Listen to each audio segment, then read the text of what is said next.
Without further ado, I want to bring to the screen the one and only, you saw her picture here, Miss Isha Miller.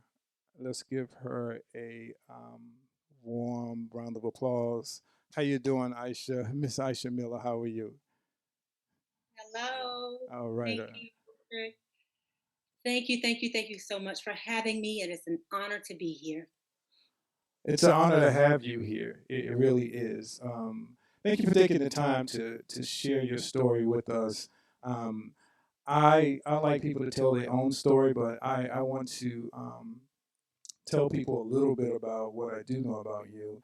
This young lady, from a young age, experienced tragedy, of which we're going to talk about, and she was able to take her tragedy and her pain and turn it into her purpose. And the reason I bought it at the end of the year during this time is because I know we're transitioning into 2022. We've been through a lot with the pandemic and a lot's been going on. And, she's like that bright light in a dark place. And she managed to find the light and through her tragedy. And she's going to kind of help us understand how, despite what you go through in life and how tragic life may have been, that you can turn lemon into lemonade the best you can. And if you lean on side of hope, this is a Christian woman, and she's a God-fearing woman. She's a minister, from my understanding, and I'm going to let her explain who she is a little bit. Well, I'm Isha Miller, as you mentioned. I am a licensed Christian minister, and I received my license in 1997.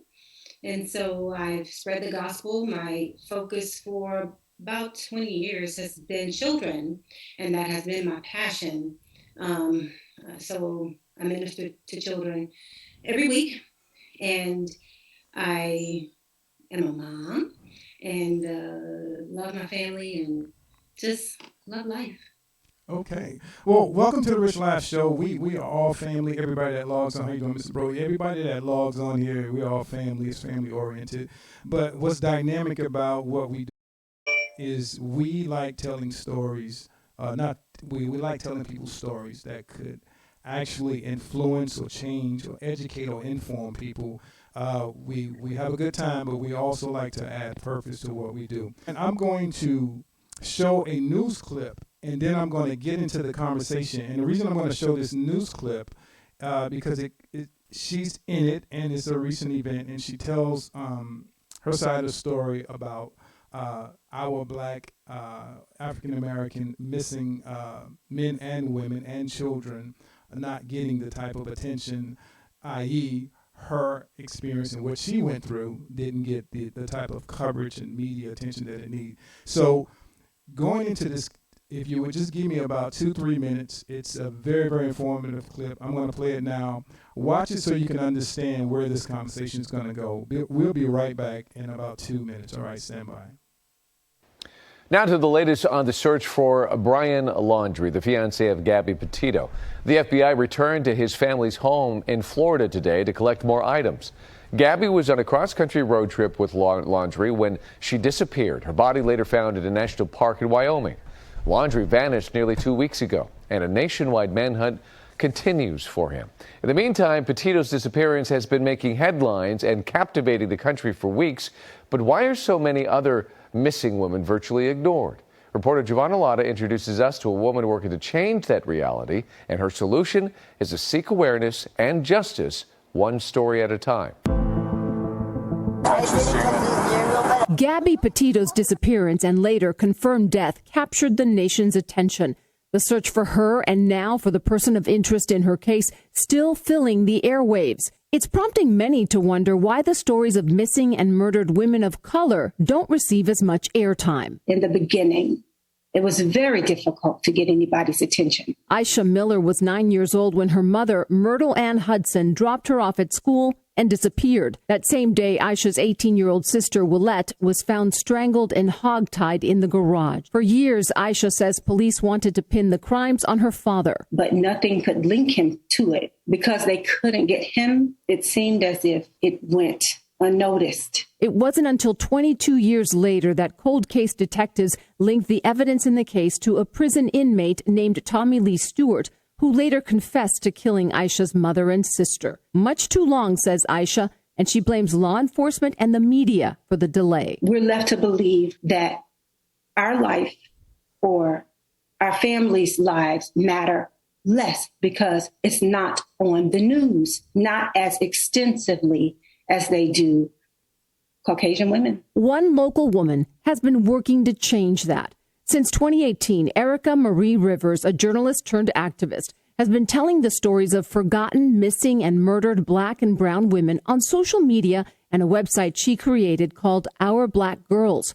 499 stories so far. We caught up with her on the phone. I just started to write about missing and murdered Black women within America. I tried to find as much information as possible about who they were, what they liked, what their family was like. I really wanted to paint a fuller picture of these women as people. Rivers says what started as a curiosity developed into a true crime storytelling passion. It became a place where people would come to not only share like the tragedy of what could happen, but to also remember who these women were as people. That's what happened with Isha. She was searching for information on her mother's killer when she discovered Erica's post about her mother and sister. I was shocked because I was like, that's my mom. That's my story. I think Erica is doing an amazing job, and her passion for giving a voice to families like ours. As promising as Erica's work is, Isha says the problem persists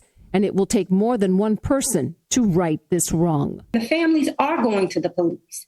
We are saying, hey, listen to us. We are writing to media outlets, but nobody puts us on the front page. Giovanna Lotta, ABC 7 Eyewitness News.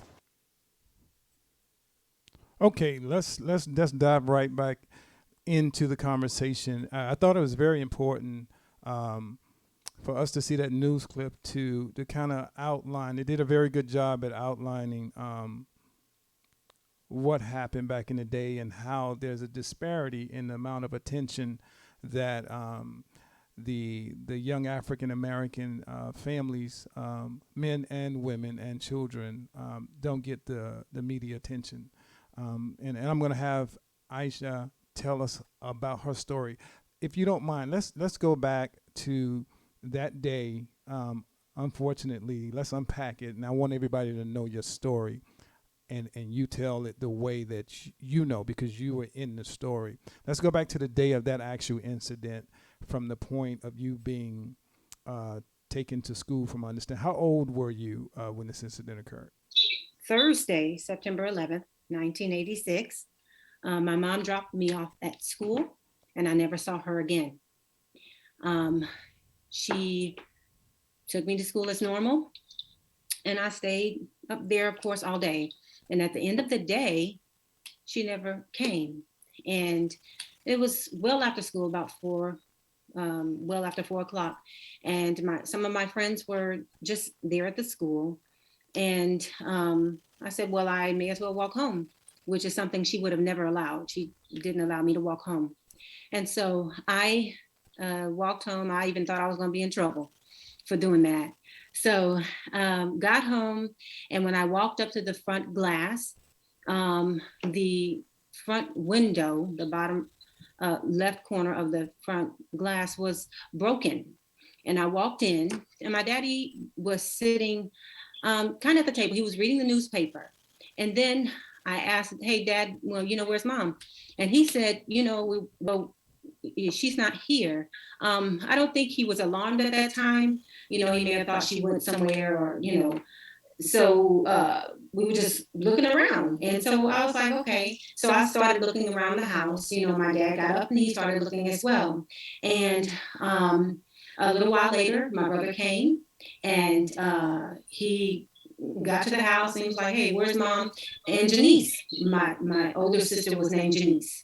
And that her middle name was Janice. So we called her that.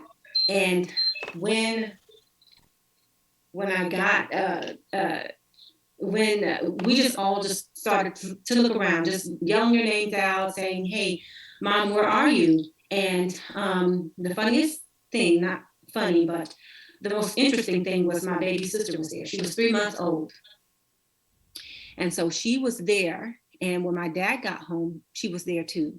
So I think my daddy was likely confused about what was going on. So we just didn't know. Nobody knew. And as we just continued to look around, my brother at one point went out to the garage. Now we had an attached garage, and that was just above, just after you walked out the side door, it was there, and it had an attic. And so the attic was my playroom, right? So I had all my dolls there, my easy bake oven, and all kinds of things there in my playroom. And after a while, my brother went out to the garage, and he said, "Hey, Daddy, I think I see something up there. Hey, can you go up and check it out?" So my dad came out. He went out to the garage. He went up the stairs, and the stairs were straight up. Like they were, it was a ladder. It wasn't a stair. So it wasn't something you pull down or straight up. It was a ladder. And so when my dad got up there, he started to call out my mother's name, right? He was calling out Myrtle Ann, Myrtle Ann. And so he was like, "Hey, somebody get a knife," right? Like, oh, wow, what in the world? And so we were just all, my brother's screaming. I am like, oh my God, what is going on? And just overwhelmed with emotion, right? In that moment. And so my brother went up, my dad came down to look for the knife. My brother went up there, and he's just screaming. Well, no, my brother didn't go up there. My daddy came down, and we were looking for the knife. I didn't know what it was for, right? So after my dad came down, my brother eventually went up there. My brother looked around, then he came down, and then I went up there. Now I'm a 9-year-old young lady, not even a young lady, a little girl. And I went up there. I was young, and I generally had no fear.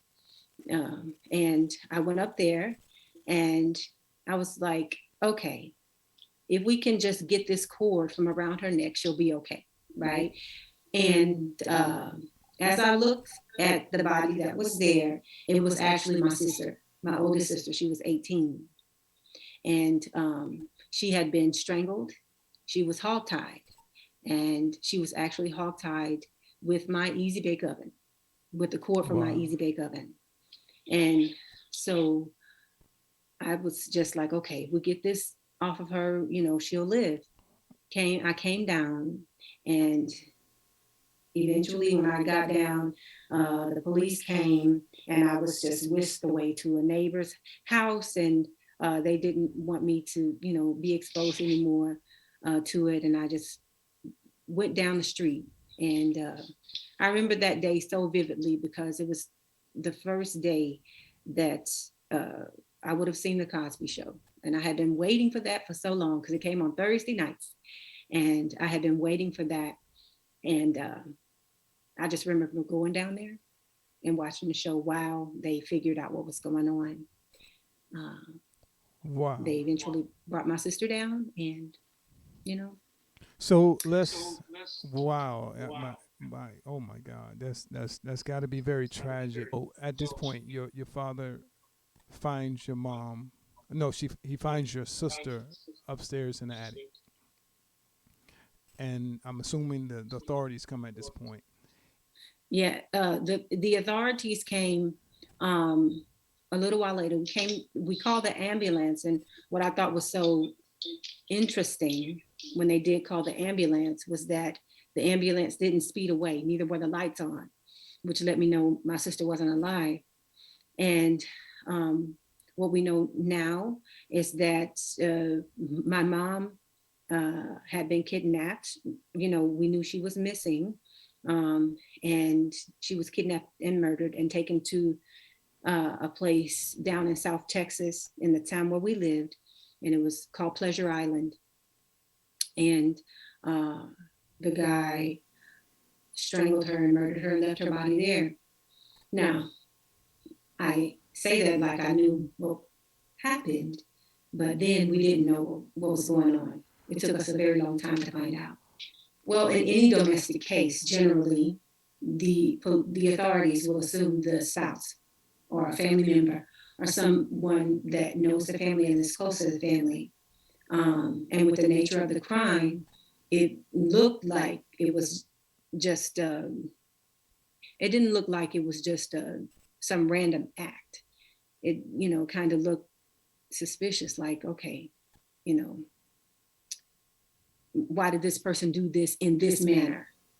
So it was very suspicious. And for years, my dad lived under the cloud of that. And what I am so grateful for in my father's love for my mom. Well, it happened on Thursday, and on Saturday we were gone. We moved back to our hometown, which is in Marshall, Texas. It happened down in Port Arthur, Texas, in South Texas. So that's where we lived, and for the most part, I grew up until I was 9, and we moved back to Marshall, and my aunts raised me. So I was raised between two of my aunts, my mother's sister and my dad's sister. Okay. Me, my brother, and my father, and then I had a 3-month-old baby sister. My mother had just given birth to my baby sister in May, and she was just 3 months, so she never got the pleasure of knowing my mom. Well, it was shocking. It threw my life into a tailspin. The normality that I had in mom, dad, sister, brother, us being at home, loving each other. And, we were a family, and having our matriarch taken away and the next person who would have been that, which was my oldest sister, it left me with a lot of questions like, who am I? Where do I get my identity from? Who am I supposed to follow after? What am I supposed to be like, And my mom and my sister were beautiful people, just amazing people. And I was just left to try to figure it out on my own, figure out a lot of things. Now, my aunts helped, but there is no replacement of a mother. It was really difficult, incredibly difficult. And I cried a lot. Wow. I cried a lot. I cried, and then, at 9 years old, they said kids can be mean. I think I became mean too, just because of the anger and the pain that I was going through. But when I went into the 5th grade, because I was in the 4th grade when I moved to Marshall, I had to go through counseling. It was mandatory that I went through counseling to process my emotions. And that was incredibly helpful. When I turned 18, I decided that I accepted Christ in my heart at 9, right? But I hadn't been living for him fully up until that time. But then I knew he was my anchor. I knew that in my heart that there had to be a greater purpose than all the stuff that I had been through, So there had to be a greater being, something larger than me, and there had to have been a purpose for it. Unfortunately, as bad as it was, so at 18, when I was getting ready to go away to school, I decided that I would live a different life. A life that was committed to Christ. And that is what I did. And I went to school with that as my anchor, with the Lord as my anchor. And that was my grounding and my focus. So I did work, church, school. And I wasn't a party girl or anything. So I just focused a lot on that. But still I was hurting, because I felt like I needed a healing in my heart. And so that was really, really what I went after the Lord for healing in my heart. So your life now, you've got so much pain that you're going through. You graduate from high school. You're becoming a little miniature adult, and you notice that your peers' lives are slightly different than yours, and you have a more tragic experience than the average person. I mean, that is very tragic for your experience. So you move on to college, from my understanding. You have a criminal justice degree, and I'm retired law enforcement, so I saw that. Right. So then let's go a little bit further. I want to dive into the fact that okay, now you're an adult. You maybe not realizing how much the tragic events have caused you issues, and maybe have not realized how broken you may have been. Well, I tried to create a life that, like I said, was normal, right? I watched the patterns of my aunts and their marriages. So I wanted to pattern after that, and even my mom and dad. So I wanted to pattern after having a wholesome family. But there are things that sometimes aren't written in the book, right? And there sometimes are hidden rules, rules of engagement that come along with marriage and family that I didn't know or I didn't grasp.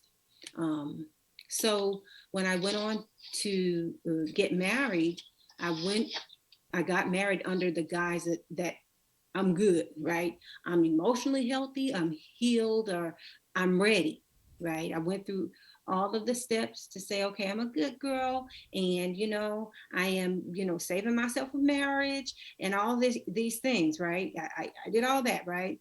And so as I did it, I didn't realize that underneath there was a storm brewing, right?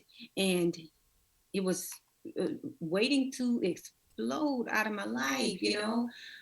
And so the regular things within marriage compounded on top of the pain that was already there, right? So my previous husband, my ex, took me in, or married me, or thinking that I'm but I wasn't. Right. And so we were married for 18 years. And um, eventually the marriage disintegrated, because of my own pain, because of my own brokenness. Um, I projected things onto him that were not his fault, and no man can make you happy. And it is our responsibility to make our own selves content and happy. So all of the things that went on within our life, um, which were normal marriage things, but they weren't normal on top of a person who had the level of brokenness that I had. The funniest thing is that I never did question it. I never questioned the lot of my life. I never looked and say, God, why? I've always believed things have a reason. There's a reason things happen in your life, in our lives. There is a purpose for it all. It doesn't matter how ugly it is. It doesn't matter how painful it is. There is a reason, right? And so our assignment in this life is to get the reason why, you know, because it serves a purpose. And sometimes the purpose is ugly, right? The birthing room is ugly and it's painful, but there is a reason, right? And so our responsibility as human beings is to find that reason. And if it hurts you, find your path to healing. That time period was just hopeful, actually. And anytime anybody asks me that, I refer to my aunt Annie, who raised me, my dad's sister. She always believed my mom was alive. She hoped uh, hoped beyond hope, and I think she still has hope today that my mom will walk through the door one day, and she just believed. And so when that time period was going, I don't think anybody wanted to accept that my mom was gone. And it wasn't until 2007, 2008, 21 years after the tragedy, that we actually found out what happened. Okay, so this guy was actually in prison already, and he committed the crime against my mom and sister in September, and in November he did it again. Right now, in the 70s, he had done the same thing before. He had killed a family back in the 70s, and he was released and he was out. You know, he had just gotten out of prison from committing that crime, and then he murdered and killed uh, my mom and sister. And November, he did the same thing, very similar, to a young lady. And she and I are actually friends now, but um, she he did the same thing, but a lot more personal towards her, and she lived. He hogtied her and he took her to the same place where he left my mom's body. Um, but she lived and she got away. Wow. He assaulted her, sexually assaulted her, kidnapped her, and took her over and left her for dead. And she lived and she got away. And so she went to the police and they eventually arrested him. And he was in prison for her attempted murder and kidnapping. And in 2007, 2008, they started working cold case files. And the detectives went through the evidence, and a small piece of DNA was on one of my sister's earrings. And they ran it, and they came across a hit, and it was him. And they approached him and told him they had him. And, he needed to just confess or they were going to execute him. So that's how we found out. Wow. Well, that's how the story began to unravel, and we got the information about what happened. My daddy was such a loving man that he didn't hold it against the people that accused him. He never did. He loved them regardless. Um, he was just kind to people, and no matter how negatively they tried to look at him, and uh, some family or friends or whomever, people in the community, shunned him and turned their backs on him. My daddy knew his conviction, and he knew he didn't do it. So he stood fast on that, and he kept loving people. So under the scrutiny, some people would have turned bitter. They would have become angry. They, would have lashed out, but he didn't do that. Situation. Yes. So I was doing a Google search for the gentleman, not gentleman, but the guy who committed the crime. And his, name is Tommy Lee Stewart. And so I Googled, every now and again, I Google search him to make sure he's still in prison. And so I came across, for years, there had been not much attention given to it, not much, no writings. And so I came across her article, and I looked at it, and it was my mom's picture, and it was my life story. And I was shocked. Like I said in the news clip, I was shocked and moved. And so I immediately reached out to her, and I was like, oh my gosh, thank you so much. Thank you so much for covering us, telling our story. And her platform is designated, and focuses on our Black girls, women of color who have gone missing or have been victims of violent crime, um, or just missing, and exploited. So it is amazing the work that she's doing. And I'm ever grateful Wow. for her telling our stories. I'm going to put her information up on the screen. Sure. Erica. Erica Marie Eric, Rivers. Erica Mm-hmm. Rivers. Her Mm-hmm. website is ourBlackGirls.com.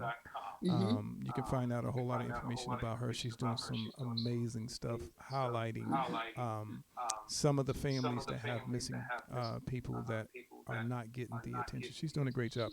I want you guys to start asking some questions that you have for Isha. I want to thank you, Isha. You've been so transparent, so forthcoming, and sharing your information, and we really love and appreciate you. What an amazing human being you and your family are. But I want to give the listeners an opportunity to ask questions they may have for you. And while those questions are coming in, I want to ask you about the conviction. From my understanding, because he was in there and he had already had a life sentence, he was not convicted. Am I correct? Well, he at that time he wasn't serving a life sentence when he was already in prison. Okay. But when criminals commit a similar crime, they are known as serial killers. This is what they do. This is on a serial basis. It's just what they do. And he was getting ready to get out for the young lady who had gotten away. But thankfully, thank the Lord, or thank God that we got to it. The detectives got to him in time before he was released. And so when they started to question him about it, then that is when they got the life sentence. And with what they told us during the press conference, which is something that petitioning for, it was supposed to be life without parole. But right now, from our understanding, he's supposed to get out in 2028. So we have to continue to write to the parole board and tell them that he should never be released from prison. And my heart's desire is to see children receive therapy and counseling who have been victims, or their families have been victims of violent crime, especially when someone has been murdered, because it's hard for a child to process that. It's very difficult for a child to process those emotions. And I know that therapy and counseling was, oh my goodness, life-changing for me. And so I know the good that it would do for children. And so that is something I want to see more prevalent for any child, whether it's a child of color or any child of any nationality, especially when it deals with a parent, when a parent especially has been murdered or kidnapped, killed, or exploited, anything like that, then it is very, very important that children receive counseling. Wow. So let me ask let me ask you this question. This is a good question from the audience. Did you initially believe that your dad was involved? No, I never did. Me, my brother, nor my sister ever believed that our dad was involved. We know his heart and we knew his heart. So there was never a question whether or not my daddy had anything to do with it. Interestingly enough, last year I had an opportunity to share with one of my dear friends and sisters in the faith during a revival, and I shared, and as I did, it was healing, but I was very emotional, and I'm still emotional, but I'm learning how to deliver the message so that it can bring healing to others. And so now, what I'm being on here with you, Rich, which I again appreciate you so much for having me. This is actually my first time sharing publicly by myself about my family story. And I do know and believe that as I share in strength, that it will bring healing to people, because it does tell a story that you can make it no matter what. If I can forgive the man who murdered my mom and sister, anything else is lightweight, you know? Wow. Um, so I know that it doesn't matter. And well, it matters, but you can make it. And you can make it through. I'm a very strong proponent and advocate of therapy and counseling. You do need that to process your emotions so that you can heal, and then you can render healing to other people. How did you keep a positive perspective regarding your faith in God instead of thinking negative or questioning why it happened? Um, because I know God is greater than me. Who am I? You know, who am I? You know, so I believe that as we hold fast to our faith, and realizing that we are the lesser being, and surrender what is in our heart to Him. And you know what? The truth is, I have a relationship with the Lord. And so He and I can talk, and we can say, I can tell Him, Daddy, I'm mad. Look, I don't even like this.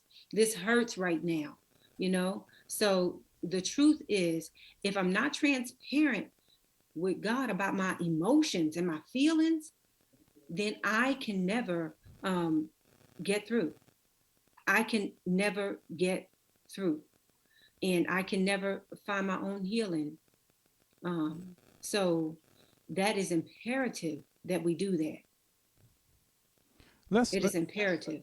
let's table that for a few seconds. Mm-hmm.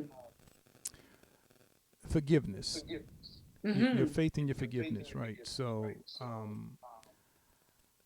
how do you get to a point um, to forgive someone that has impacted the rest of your life and for generations? Like your son never knew who his grandmother is. How do you get to that point of forgiveness?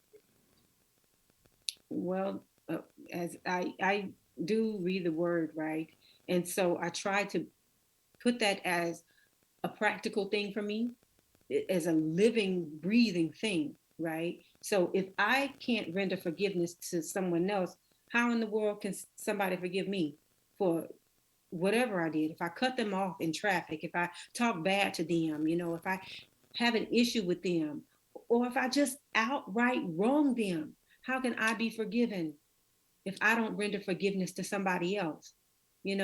So that man, God will judge him. That's not my job. That is not my job at all. So he'll have to face the Father for that. That's great. We can learn from that. Forgiveness is going Mm-hmm. to be key because you heal, um, and you're no longer in bondage of what somebody else done to you. So forgiveness is actually healing for yourself. It's not necessarily for that person. Mm-mm. It's for Mm-mm. you to be able to do better within yourself, right? So Absolutely. that's that's a really great Mm-hmm. answer. It's freedom, and that's the thing that I want people to take away. There is freedom in forgiveness.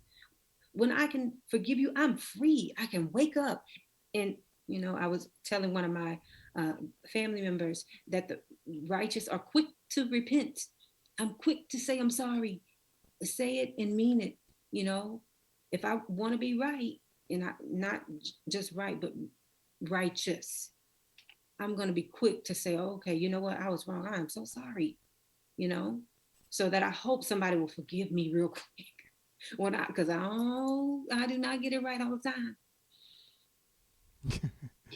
Well, Not at all. you know what, and I appreciate your transparency because she's a human being, and Mhm. we're all human, despite what happened in your life, anybody else's life. You had to Mhm. grow through some stuff. You had to go through your own individual um, life and learn, Mhm. and for you it may have been a little bit more trying because sometimes the identity of who you come from and understanding their traits you didn't have Mhm. that to pull from, Mhm. Mhm. like a lot of us was fortunate to have. um, Mhm. Ariana has a question. Do you mind sharing how as a parent, like how did this impact you as a parent, your perception, your legacy, like did this kind of have any positive negative impact on your parenting? Well, they call me the helicopter parent. Okay.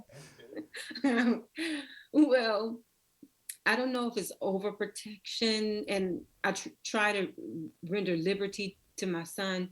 Um, However, I keep a watchful eye. I guess out of an abundance of caution. Um, but I loved him. And still love him. From the depths of my soul. Like I allow him to be and develop his identity. You know, his dad and I both have parts in what we have poured into him. Whether our marriage made it or not, we both have parts in what we give to him. And so, for me, as his mom, my job was to love him, teach him, train him, teach him how to present himself in business and as a kind person, and be respectful and all those things. So, yeah, I'm a helicopter. My friend who I call my other mommy, she has always called me that, but and she picks up the slack sometimes when I'm like, well, I'm just gonna love my baby, and she's like, well, I'm gonna correct him, so it's okay. But I And correct him too. But I get that. Well, he's is mhm. he your only child? Yep, Oh that's well, probably why. that Hmm. comes with it. Yeah. So Yeah. some of that's you. Yeah. So that, I mean, that happens when you have an only son or only child. I mean Yeah. that happens anyway. Man, you've Hmm. been so transparent. I really appreciate the time that you spent with us, and Hmm. what you're doing and how you're helping other families. Um, from my understanding, you're going to be. Has anybody approached you about a book or some type of deal like that? Because your story is just so Well, I've impactful. had a couple of approaches. However, I want to write my story, and that will be released June of 2022. Hmm. So that it is in the works. I've had some approaches about doing a documentary or something of that nature. So those things, you know, That's in good. time will come, and I believe that it's high time for the stories to be told, and Wow. even on the big screen. Yeah, I just think your story needs to get out there. Hmm. There's a news anchor, from my Hmm. understanding, and then we're gonna wrap. It was recently. I think it was on the Talk or the View or something like that. There was a news Okay. anchor Hmm. that was removed from his job because Okay. he wanted to bring attention to thousands. There's over 100,000 missing black people um, that is currently missing as we speak and not getting any coverage. And Hmm. he said that he brought up the Petito case and said that, we're giving so much attention to this and she deserves it. But what about the 100,000 other black families that have missing siblings and parents and things of that nature? He wanted to bring, this is recently, though. Matter of fact, it was on today. And Hmm. he got removed from his position Wow. for that. Yeah. So you know, getting it out there. This is why I like to use this platform to get information out there. And there are others like me that are doing it. And sometimes you do what you can with what you have, but the worst Mhm. thing to do is nothing. So Absolutely. I'm going to encourage everybody that's listening to stay engaged and follow her. I'm going to put information on the screen. But man, what a powerful person you are, and I'm so grateful that you allow God to come into your life and use you in this manner, despite what you've been through. You still manage to smile. You still manage to pull through and push and inspire others. And I just want to thank you. I'm just going through the pictures here, showing people your beautiful sister Willette, who's on the screen now, and your beautiful mom. Man, you look just like your mother, and I'm sure you get that all the time, all the time. Thank you. Yes, yes. So, without further ado, I just want to thank you, give you a warm round of applause for sharing your story. You're a great person to interview, easy to talk to, very transparent, very powerful person. I just want to thank you publicly. Everybody online is saying thank you. I appreciate everybody for joining us on the chat room. Um, I am going to leave her information up here on the screen so that you guys could follow her. Follow her. She does some amazing things. She's an amazing blogger. Um, and I read some of your posts. You have some very good posts on her website. Please go to her website and visit her. Aisha means woman in Hebrew. So Wow. for Aisha, I am woman. That's what that means. And you are a wonderful, wonderful woman.